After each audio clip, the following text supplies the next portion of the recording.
Hey, what's up? This is Reed. I just compared a bunch of light strips, so I had a lot of extras laying around. I found some creative places to put them, and a few turned out way better than expected. I think this video is going to help you find a lot of different ideas on where to put them in your house. Some of these I may leave up permanently, and others I may change, but I'll be doing more videos on light strips, including how to automate them, so make sure to subscribe so you don't miss out.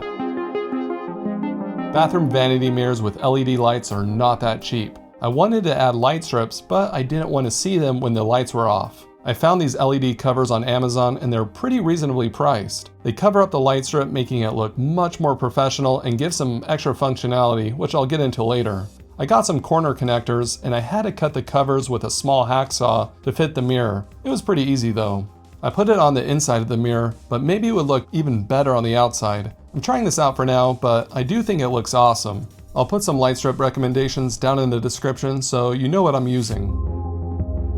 Artwork or anything hanging on your walls could be a great place for light strips. I built some acoustic panels recently to improve the audio of my videos, and because there is a gap between the panel and the wall, it's a great place for LEDs. We got this idea from seeing tons of ideas online of people making artwork look really cool with lighting. The question is, did I build these panels so I could have one more place that I could put light strips?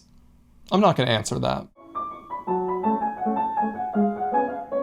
The next idea is one my whole family is most excited about. I put the light strips behind the piano that change with music. I specifically chose the Govee Dreamcolor light strips for this because they have a built-in microphone, so they can sync with the sound extremely well. These are addressable, so each section can be on or off, as well as different colors. They're not too expensive, and they're some of my favorite light strips when I compared them recently. Having these behind the piano has been so much fun for my daughter, my wife, and me. I've had some comments asking where they can get this smart home solver hat. Our friend made these for us over a year ago, and she just opened it up for anyone who wants to order one through her business. Check it out if you want. Putting light strips underneath the couch is something I've shown before, but it looks so awesome that I wanted to show it again. They only turn on automatically when the TV is on at night. It helps me see while walking around when the rest of the lights are off. However, you don't see them while watching TV, so they're not too distracting. It gives that nice theater experience in my living room. Up until now, adding light strips on the ceiling was difficult. The textured surface makes it easy for them to fall down. Remember that cover I used for the bathroom mirror? I'm using the same thing in the closet and it works extremely well to help hang them up. The ones in the bathroom were 1 meter in size, and these are 2 meters, so they're pretty long. You can also buy connectors to extend the length. To install them, all you have to do is place the light strip in the cover and then attach the included metal brackets to the wall or ceiling. The brackets snap onto the cover to hold it in place, and I did 3 brackets on the ceiling and it seems to hold it well.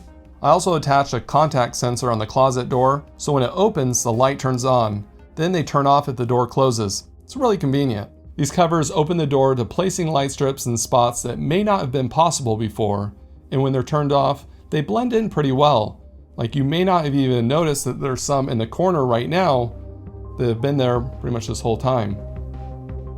The 2 covers I had shown before were flat, but this one is a 90-degree angle, which works great in corners. I went with the 2 meter size, which fits well, and most smart light strips are 2 meters anyways. I put LifeXZ in one and Yi light strips in another. They fit great and most will fit fine, except for Philips Hue, which are a little thick.